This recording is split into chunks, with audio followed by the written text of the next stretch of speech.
बंधुभाव चौरागले संवाददाता खापर खेड़ा। बाबा साहेब की प्रेरणा से सामाजिक अन्याय के खिलाफ संघर्ष जारी। अकासुके भारत रत्न डॉक्टर भीमराव बाबा साहेब अम्बेडकर की प्रेरणा से सामाजिक अन्याय, अत्याचार और भ्रष्टाचार के खिलाफ जन संघर्ष जारी रहेगा। कांग्रेस कामगार सेल के जिलाध्यक्ष आकाश उके ने कहा है कि स्थानीय विद्युत केंद्र में कार्यरत ठेका कामगारों को न्याय दिलाने में सरकार असमर्थ साबित हो रही है।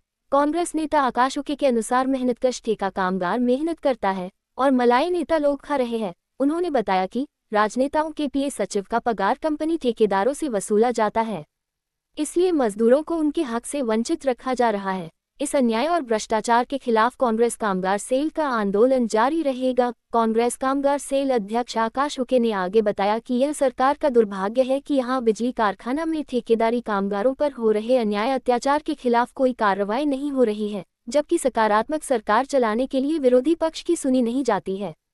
जनता पर अन्याय, अत्याचार और भ्रष्टाचार पर नियंत्रण के लिए विरोधी पक्ष को मजबूत रहना चाहिए, अन्यथा भाजपा सरकार में बैठे राजनेता और उनके दलाल विद्युत केंद्र को बेच खा जाएंगे। यहां अधिकारियों को न्यायसंगत कार्य न करने के लिए मजबूर किया जा रहा है। आप इस मत को किस प्रकार स्पष्ट करेंगे? अच्छी सरकार के लिए एक सुविचारित और सशक्त प्रशासन अनिवार्य होता है। अधिकारियों की अंदरूनी मिलीभगत से मेहनतकश मजदूरों की आड़ में आए दिन ऊर्जा औद्योगिक इकाई को लूटने का सिलसिला जो शुरू है।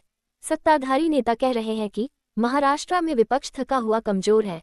ऐसा नहीं है, सरकार में बैठे मंत्री राजनेता लुटेरे और भ्रष्टाचारी है, विपक्ष की सुनते ही नहीं। कामगार सेल के आकाश उके का कहना है कि सरकार के मंत्री बुद्धिहीन और धन लिप्सा में लिप्त भ्रष्ट है।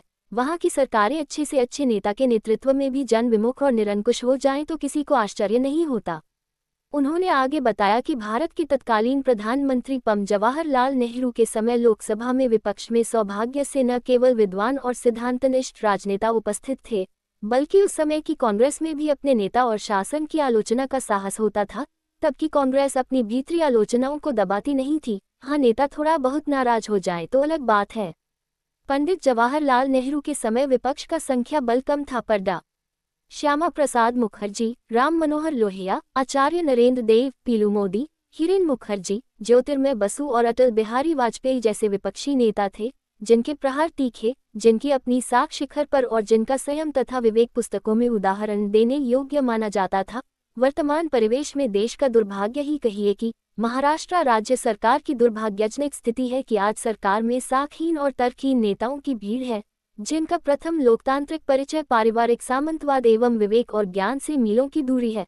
भारत में लोकतंत्र की जय जयकार तो की जाती है, लेकिन आगे बढ़ती भाजपा और खंडहरों में सिमटती कम्युनिस्ट पार्टियों के अलावा देश की सभी पार्टियां एक नेता या एक परिवार की खेती की फसल है, जहां भीतरी लोकतंत्र तो चुटकुला या दिवास्वप्न ही कहा जा सकता है।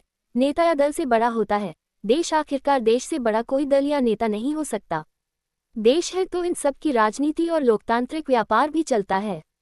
पर आज ऐसे कितने नेता और राजनीतिक दल होंगे जिनके बारे में ये कहा जा सकता है कि भले ही उनका अपना ठिकाना लखनऊ, पटना, हैदराबाद या चेन्नई में होगा, पर उनकी आंखों में अरुणाचल, मणिपुर, मिजोरम, लद्दाख और गुजरात के विकास की भी कोई कल्पना तैरती होगी और अपने संसदीय प्रश्नों, शून्यकाल अथवा भाषणों में वे देश के विभिन्न हिस्सों के दुख दर्द और भविष्य की भी कभी सोच समझकर चर्चा करते होंगे। और अंत में इस तरह से समझिए, आप सत्ता में बैठे हुए नेता आपके अपने होने का दिखावा करते हैं और विपक्ष में बैठे नेता देश के शुभचिंतक होने का ढोंग करते हैं। कामगार सेल के नेता आकाश उके बताते हैं कि सत्ता में अनेकानेक महापापी, पाखंडी, अयाशी और भ्रष्टाचारियों का बोलबाला बखूब पनप रहा है। इस मनमानी पर अंकुश लगाने के लिए सरकार का मजबूत होना बेहद जरूरी है। उन्होंने अन्याय, अत्याचार के खिलाफ आंदोलन छेड़ने की बात कही है।